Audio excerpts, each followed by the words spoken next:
Salut tout le monde, ici Yanis, ravi de vous retrouver sur la chaîne dédiée aux voitures. Aujourd'hui, comme ces derniers temps, on va parler des modèles chinois. Installez-vous confortablement, il y aura beaucoup d'informations utiles. N'oubliez pas de vous abonner à la chaîne et de laisser un like. Alors, on se retrouve aujourd'hui pour parler des boîtes de vitesse de la JAC J-Sept. C'est une question que beaucoup d'entre vous se posent, et c'est tout à fait légitime. On va décortiquer ensemble les deux options qui s'offrent à vous, la boîte manuelle, la bonne vieille mécanique, et le variateur, cette technologie plus moderne. Commençons par la transmission manuelle. On parle ici d'une boîte de vitesse assez classique, solide et fiable dans l'ensemble. Si vous êtes habitué à conduire une voiture avec une boîte manuelle, vous vous sentirez immédiatement à l'aise. L'entretien est relativement simple et peu coûteux. On parle principalement de vidange régulière, environ tous les 6-20 000 km, avec une huile de qualité adaptée. Bien sûr, l'embrayage aura une durée de vie limitée et son remplacement, lorsqu'il sera nécessaire, représentera un coût significatif. Mais globalement, la boîte manuelle de la JAC J-Sept est réputée pour sa robustesse et sa simplicité. Elle est idéale pour ceux qui apprécient le contrôle total sur leur véhicule et qui recherchent une solution sans fioritures.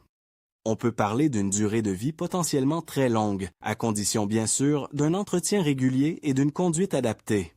N'oubliez pas de surveiller l'usure de l'embrayage, les bruits suspects et les difficultés de passage des vitesses. Ce sont autant de signes qui peuvent indiquer un problème à venir. Passons maintenant au variateur. C'est une technologie plus moderne, qui offre une conduite plus douce et plus confortable. Pas de passage de vitesse, une accélération linéaire, c'est agréable au quotidien. Cependant, la fiabilité des variateurs est souvent un sujet de débat. Certaines personnes rapportent une durée de vie plus courte que les boîtes manuelles et des problèmes potentiels à long terme.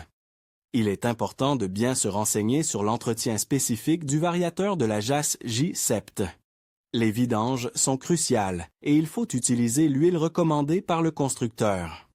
Un entretien négligé peut entraîner des pannes coûteuses. De plus, la réparation d'un variateur est souvent plus complexe et plus onéreuse que celle d'une boîte manuelle. Il faut donc bien peser le pour et le contre avant de choisir cette option. La conduite plus douce peut être un atout majeur pour certains, mais la fiabilité à long terme reste un point d'interrogation. Il est conseillé de consulter les forums et les avis des propriétaires de JAC J-Sept équipés d'un variateur pour avoir un aperçu plus précis de leur expérience. L'important est de bien comprendre les implications de chaque choix avant de se décider. N'hésitez pas à poser vos questions en commentaire. Alors, on parle aujourd'hui de la boîte de vitesse de la JAC J-Sept, un sujet qui passionne beaucoup d'entre vous. On va décortiquer les deux options principales, l'ancienne boîte manuelle et le plus récent variateur.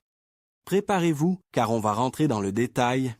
Commençons par les spécifications techniques et les règles d'entretien pour la JAC J-Sept en général.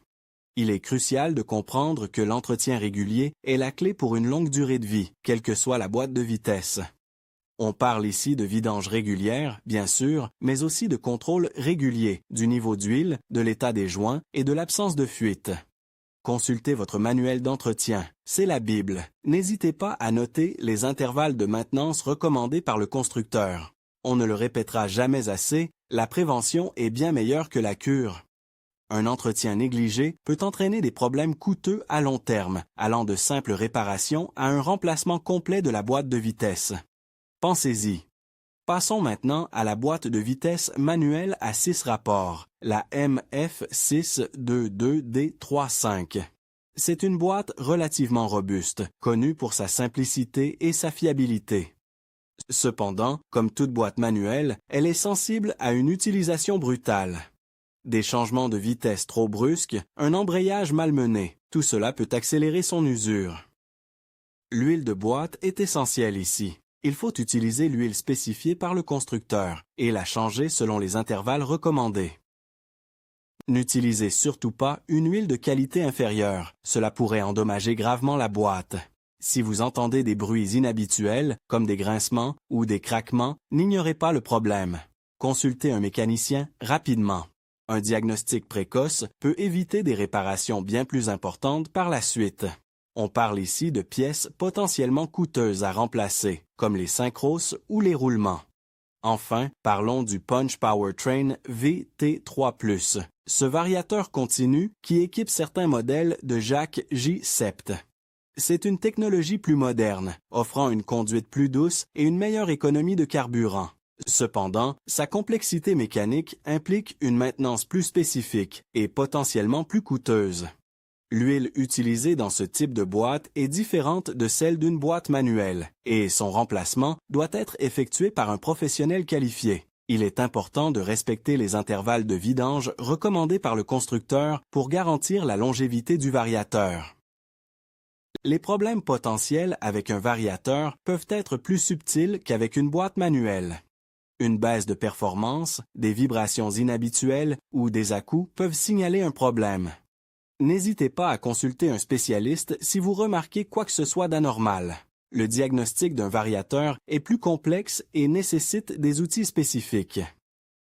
Un entretien régulier et une conduite souple sont donc primordiaux pour préserver la santé de votre variateur VT3+.